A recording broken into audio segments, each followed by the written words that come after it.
DJ Rajbhar king पता Mundiyar Phulpur Azamgarh.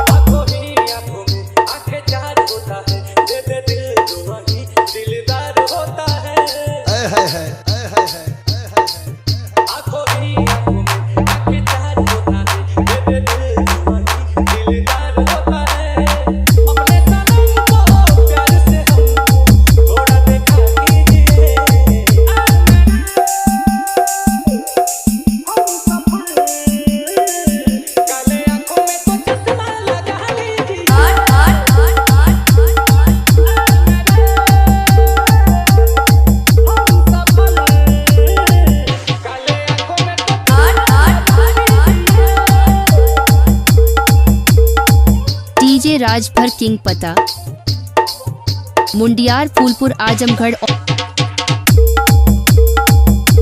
Operator का नाम आदित्य बाबू।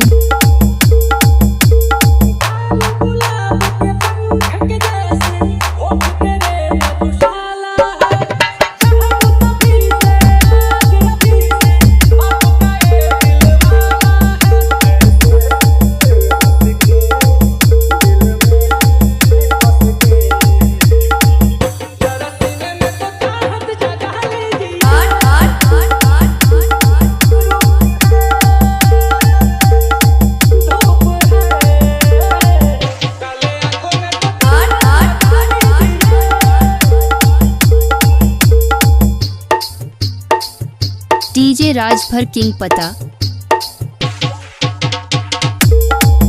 मुंडियार फूलपुर आजमगढ़।